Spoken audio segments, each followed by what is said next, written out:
Sarah from The Upcoming, a real pleasure to have you here with us on the red carpet.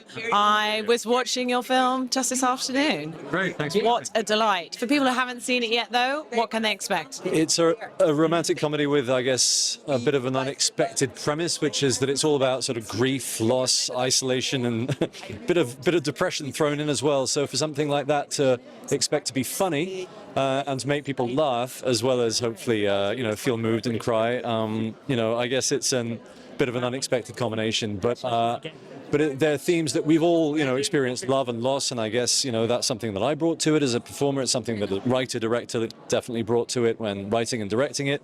But, that's the opportunity that we have, is to make something that's potentially a bit painful, fun and joyous and just cathartic and, explosive, and just to get it out there and laugh about it. So, yeah, that's it. I feel like sort of every few years people pronounce kind of the death of the rom-com, or it's being resuscitated, or and it's one of those genres, though, that it does, I guess, just change through time. Did you have some favorite ones you were growing up? What kind of take on the genre would you say this is? Well, yeah, I mean, I guess it is, obviously you immediately think of Richard Curtis and all those kind of films from the 90s, and our film definitely draws on a lot of, tropes and a lot of the atmosphere from those, 90s, particularly British romantic comedies, but it's also got a bit of contemporary, it's got a bit of Fleabag, it's got a bit of, stuff like that to it, as well as being a French film made by a female author, writer, director. So it's got a fresh perspective that it's bringing to something that potentially can feel a bit like a throwback. It's definitely, I think, a fresh look at something that's well known and that's been around for a time. Yeah.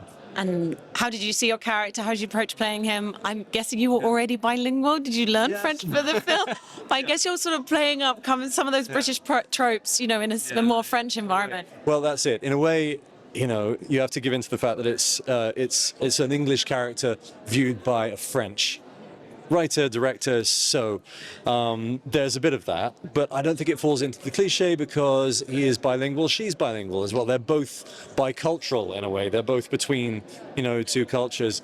But what I like about my character is that, you find him in a state of real kind of coldness and detachment, and, he's a bit aloof and a bit snooty. And so hopefully that sort of, has somewhere to go throughout the film. It changes, it goes somewhere that might be unexpected. It certainly was unexpected for me when I read it.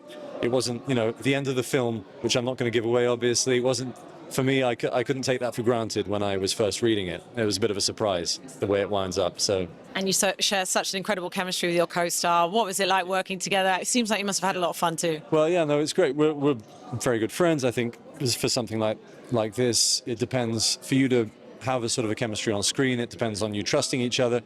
I think, a myth that people probably hold is that you need to have a sort of a romantic chemistry in real life to have it on the screen. I think that's, for us, it was definitely something else. We trusted each other as friends, and, and we really sort of confided in one another about our respective romantic lives and everything. And so that meant that when we were playing people who were in love on screen, we could sort of trust each other to have those looks and those express those feelings, and be vulnerable. Really, we could trust each other to be vulnerable.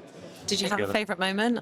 Either when she burst into the room by accident or the dancing scene? I love all the bits where we don't talk, where we don't say anything. So the bit, when the apple cart, the bit where we're dancing, and some other bits that I'm not gonna spoilerize. But I like the unspoken moments. Yeah. And what do you hope people take away? And what does it mean to you to know this story this year? Sat there watching the film. Our colleagues said that they saw, the likes of Jacob Elordi in the audience. So what does that mean to you? Well, it was incredibly daunting to know who's here watching it, of course. And but for me, it's all about potentially missed connections, and but overcoming those things that isolate you. That the heroine of the story talks about how she's against romance and sex and everything being Uberized and consumable, and how she wants to opt out of that, and opting out of that kind of takes her out of the picture.